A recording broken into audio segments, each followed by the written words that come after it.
di mana tanduknya mirip sama punyanya si Ishiki ataupun si Jigen. Tonton video ini sampai habis. Gua nemuin konspirasi antara komik Boruto chapter 47 dan juga chapter 35. Dan ini ada hubungannya dengan Kaguya dan juga Ishiki. Mereka punya status apa? Tonton video ini sampai habis. Tapi jangan lupa di subscribe dan juga komen sebagai bentuk apresiasi kalian. Dan kalian boleh komen pertanyaan apa yang nanti bakal gue bacain dan bakal gue jawab di video selanjutnya. Kalau memang masih banyak yang nonton, gue bakal lanjut terus konten ini demi kalian. Otsutsuki adalah sebuah klan tertua di dunia Naruto, di mana mereka hidupnya tidak di bumi tapi di luar angkasa. Dan setiap orang dari klan Otsutsuki itu mempunyai jurus yang berbeda-beda dan juga jenis cakra yang berbeda. Contoh, Kaguya bisa ngaktifin Rinnegan dan juga Sharingan. Momoshiki bisa ngaktifin Rinnegan berwarna merah di tangannya. Irashiki bisa ngaktifin Jokotomo Rinnegan. Sama kayak punya Sasuke, cuma berbeda warnanya. Sedangkan Ishiki punya kekuatan untuk melihat masa depan ataupun masa lalu, seperti di chapter yang 47. Berdasarkan informasi dari alam semesta di Shinobi yang gue sampaikan, dan juga cakra alam yang gue kumpulkan, kabarnya di dalam klan Otsutsuki itu ada kasta rendah dan juga ada kasta tertinggi seperti klan Uchiha. Kasta tertinggi dalam klan Otsutsuki adalah mereka yang bisa mengaktifkan Rinnegan Sharingan ataupun salah satu dari itu. Dan mereka yang tidak bisa mengaktifkan Rinnegan atau Sharingan, mereka dianggap kasta terendah dalam klan Otsutsuki. Paham sampai sini? Terus kabarnya Kaguya adalah seorang putri dari klan Otsutsuki yang dikirim oleh klan Otsutsuki lainnya, di mana Kaguya mempunyai pandangan ingin membuat dunia tanpa ada pertarungan atau peperangan. Dan klan Otsutsuki yang mempunyai pemikiran yang sama akhirnya mengirim Kaguya untuk datang ke bumi dan juga membuat pandangan itu menjadi kenyataan. Kabarnya Kaguya adalah seorang putri dari klan Otsutsuki, di mana dia mempunyai pandangan ingin membuat dunia tanpa ada harus pertarungan dan juga peperangan lagi. Makanya Kaguya datang ke bumi untuk menyelamatkan pohon dewa dari Momoshiki dan juga teman-teman dari klan Otsutsuki yang ingin menyerap semua cakra yang ada di bumi. Kalau lo pecinta Boruto atau Naruto, lo pasti tahu bahwa Momoshiki itu punya anak buah yang namanya Kinishiki. Lo bisa lihat itu di chapter Boruto the Movie dan juga ketika ujian Chunin, ya, versi Boruto. Kalau lo perhatiin, disinilah terlihat jelas mana kasta tertinggi dan juga mana kasta terendah. Kalau lo perhatiin, Momoshiki punya tanduk yang berbeda dibandingkan Kinshiki. Ya, di sini lo bisa perhatiin perbedaan kasta antara Momoshiki dan juga pengawalnya Kinishiki. Dari mana perbedaannya? Dalam klan Otsutsuki, barang siapa dari mereka yang memakan pohon dewa, mereka akan dianggap kastanya tinggi. Seperti Momoshiki, di mana dia mempunyai tanduk yang berbeda, dia bisa mengaktifkan Rinnegan di tangannya berwarna merah. Sedangkan Kinshiki itu tidak memiliki tanduk yang sama seperti Momoshiki, menandakan bahwa Kinshiki belum pernah memakan pohon dewa.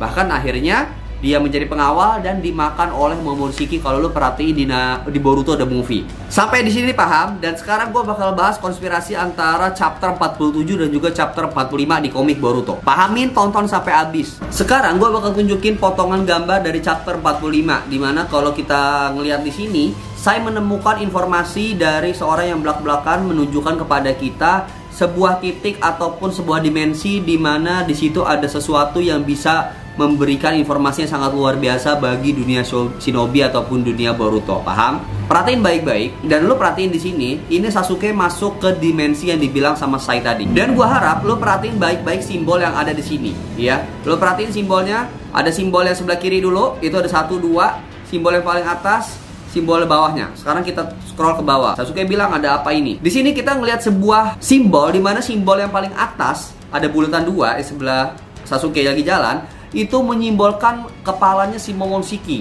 tanduknya 2. Sedangkan di bawahnya itu Kinshiki dengan tanduknya yang kayak gini. Paham?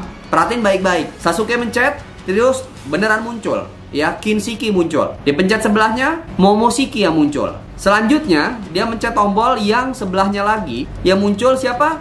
Kaguya. Tanduknya sama. Gua mundurin lagi di chapter sebelumnya. Lihat di chapter sebelumnya Sasuke berjalan, ada tanduk 2 mirip sama Kaguya.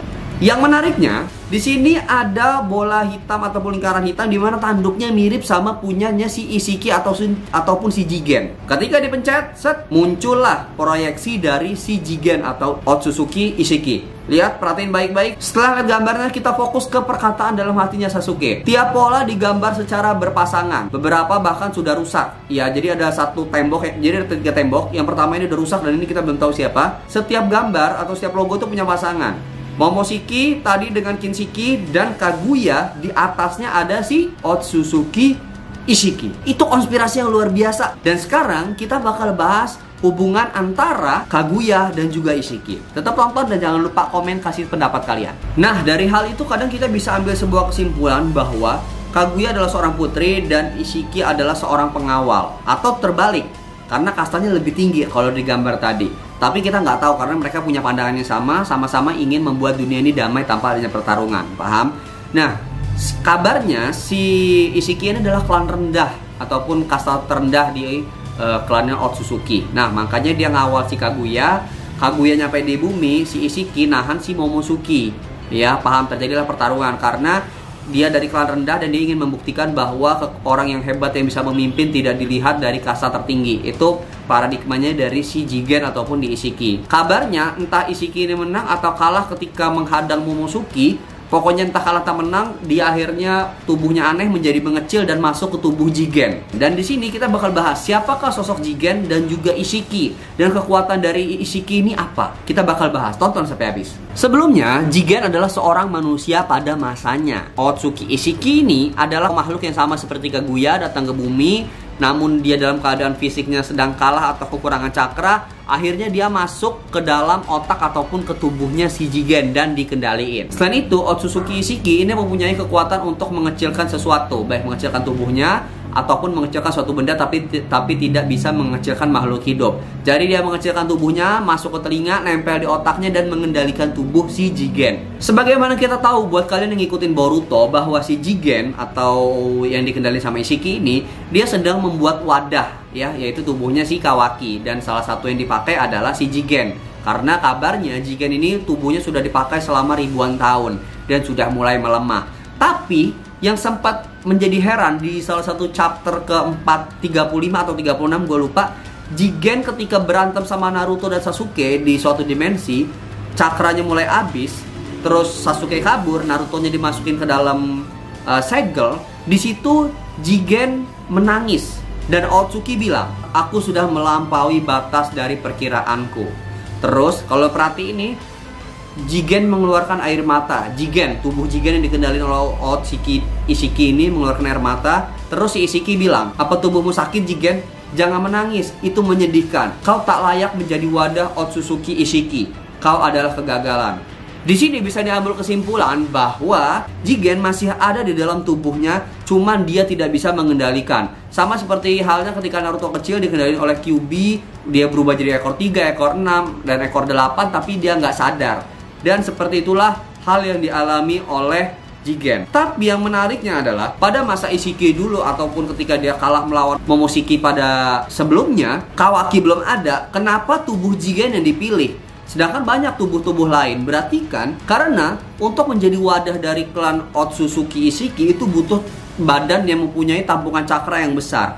Dan Kawaki belum termasuk karena belum bisa menampung cakranya. Sedangkan si Jigen ini menampung. Berarti kan kita belum tahu nih, sosok Jigen ini pada masa dulunya adalah orang kuat teman-teman. Tapi kita belum tahu latar belakang si Jigen ini apa. Tubuhnya masih ada, orangnya masih ada di dalam, cuman dia yang dikendaliin. Berarti dia adalah sosok yang kuat pada masanya yang akhirnya dirasuki oleh Otsutsuki Ishiki. Paham? Selain itu lo boleh cek lagi chapter Boruto episode 35, dimana setelah Sasuke melihat simbol-simbol tadi, terus Sasuke melihat ada sosok Kyuubi atau ekor 10 di dimensi itu. Pada saat itu, Jigen datang ke dimensi itu untuk mengambil cakra dari Kyuubi itu. Namun ada sesuatu yang menarik dari perkataan si Jigen atau Otsutsuki Ishiki. Di sini Kyuubi ingin memakan Otsutsuki atau Jigen. Namun Jigen berkata, "Tenang-tenang, bukannya sudah aku bilang masih terlalu dini untuk memakanku. Aku harus selesaikan wadahnya dulu." Berarti nanti entah Ishiki, entah tubuh Jigen itu akan menjadi makanan dari Kyuubi atau Jigen menjadi wadah dari Kyuubi. Nah, itu belum tahu juga teman-teman, karena ini perkataan yang masih sangat-sangat rancu yang dikatakan oleh Jigen ataupun Ishiki. Balik lagi karena memang tubuh yang dipakai oleh Ishiki sekarang itu nggak terlalu kuat, makanya dia bekerja sama dengan Amado untuk membuat eksperimen terhadap anak-anak di mana banyak yang mati dan hanya Kawaki yang selamat. Namun kalau lu perhatiin di chapter 47 dan juga chapter 35, itu setelah pertarungan antara Naruto, Sasuke melawan Jigen atau Ishiki, itu tubuhnya sampai di chapter 47 aja, itu tubuhnya si Jigen atau Ishiki ini belum kembali pulih. Bahkan Kalau lu perhatiin Naruto sama Sasuke kalau misalnya nanti bakal bertarung melawan Ishiki, mereka bertarung dengan tidak memiliki kekuatan full. Karena Sasuke masih capek, mungkin kelihatannya sehat, tapi menurut gue sih kayaknya pasti bakal capek. Cakranya belum balik, Naruto juga belum balik karena masih tahap pemulihan setelah pertarungan melawan Ishiki itu waktunya nggak terlalu jauh, teman-teman. Yang masih menjadi misteri adalah gimana nanti ketika Naruto ketemu sama cloningan Jiraiya dan juga gimana kalau misalkan Jigen tiba-tiba bisa mengendalikan dirinya yang di dalamnya ada Otsutsuki Ishiki. Ini bakal menarik, apakah nanti Jigen bakal membelot kepada Konoha atau mendukung perbuatan dari Jigen. Itu dia yang masih menjadi misteri, itu konspirasi yang gue temuin sendiri. Semoga bermanfaat buat kalian. Silahkan komen di bawah, nanti bakal gue bacain komen-komen kalian yang paling menarik, oke? Selanjutnya gue bakal baca komenan kalian di postingan tentang fakta Jiraiya, oke? Bang, kayaknya nggak akan ada ingatan Jiraiya terlintas di ingatan Kashin Koji walaupun dia terbuat dari DNA, tapi dia tetap orang lain. Benar, karena DNA belum tentu pemikirannya juga ataupun kenangannya itu tersimpan, teman-teman. Seperti cloningan Shin dan juga Oniki yang malah bertolak belakang dari aslinya, dan juga Mitsuki berbuat juga sedikit dari DNA-nya Orochimaru, tapi tidak terlintas ingatan Orochimaru pada Mitsuki. Yes, menurut gua juga sama kayak lu ya. Terima kasih Chef BW. Next, dari mencari secercah hidayah. Sesuai pikiran saya bang, dari zaman Naruto sampai Boruto musuhnya orang-orang lama yang hidup lagi. Kalaupun tidak, pasti jejak sampel atau cloningannya. Bener, sekarang Boruto tuh identik banget sama namanya cloningan. Agak males ujungnya bacanya ya. Bang, kalau duel full mati-matian Itachi versus Raikage ketiga, menurut abang siapa menang? Menurut gua masih menang Itachi sih. Balik lagi, Raikage memang punya kekuatan gede, badannya tahan banting, kecepatannya juga kilat. Tapi tetap sih menurut gue masih kuatan Itachi ya, karena kalau nggak salah Masashi Kishimoto kalau Itachi itu nggak sakit pasti dia tuh punya kekuatan yang lebih hebat dibanding Madara. Kalau nggak salah gue pernah mendengar kata-kata itu ya. Tunggu, kalau Koji adalah Jiraiya, mengapa Naruto tidak merasakan cakranya? Bang, coba dong bahas ini. Karena mungkin cakranya bisa ditekan karena Jiraiya kan bisa neken cakra, dan ketika Kashin Koji datang ke Konoha posisinya Boruto lagi nggak deket-deket banget gitu loh, karena kan cakra itu bisa kedeteksi ketika dia lagi mode QB ataupun ketika lagi mode Sage dan lain sebagainya menurut gua ya, atau memang Jiraiya-nya atau Kashin Koji-nya menekan cakranya. Bang, yang bikin bingung itu kenapa Koji itu bisa dikloning menjadi Jiraiya oleh Amando dari Agus Gaming, padahal Kabuto aja nggak bisa mengedo Tensei-nya. Ya karena si Kabuto nggak dapet sampel ataupun DNA-nya si Jiraiya, sedangkan si Amando itu bisa ngedapetin. Itu juga masih misteri, makanya gue bilang Amando ini dari desa mana kita juga nggak tahu. Oke, itu dulu yang bisa gue jawab. Terima kasih buat kalian, jangan lupa subscribe dan juga komen. See you and bye bye. Dan kalau memang masih banyak yang nonton, gue bakal lanjut terus konten ini demi kalian. Oke?